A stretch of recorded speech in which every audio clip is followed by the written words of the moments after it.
Hola chicos, buenos días. Hoy haremos un repaso de los animales que hemos conocido en estas semanas.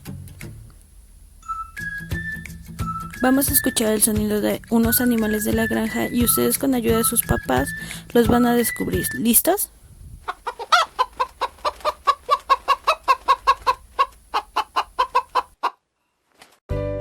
Muy bien, una gallina.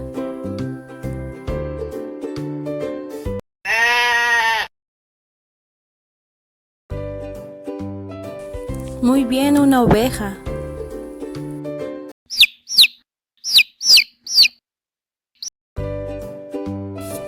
Muy bien, un pollito.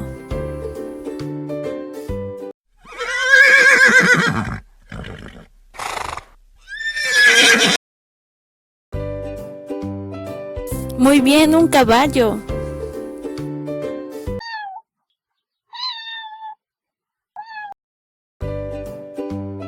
Muy bien, un gato.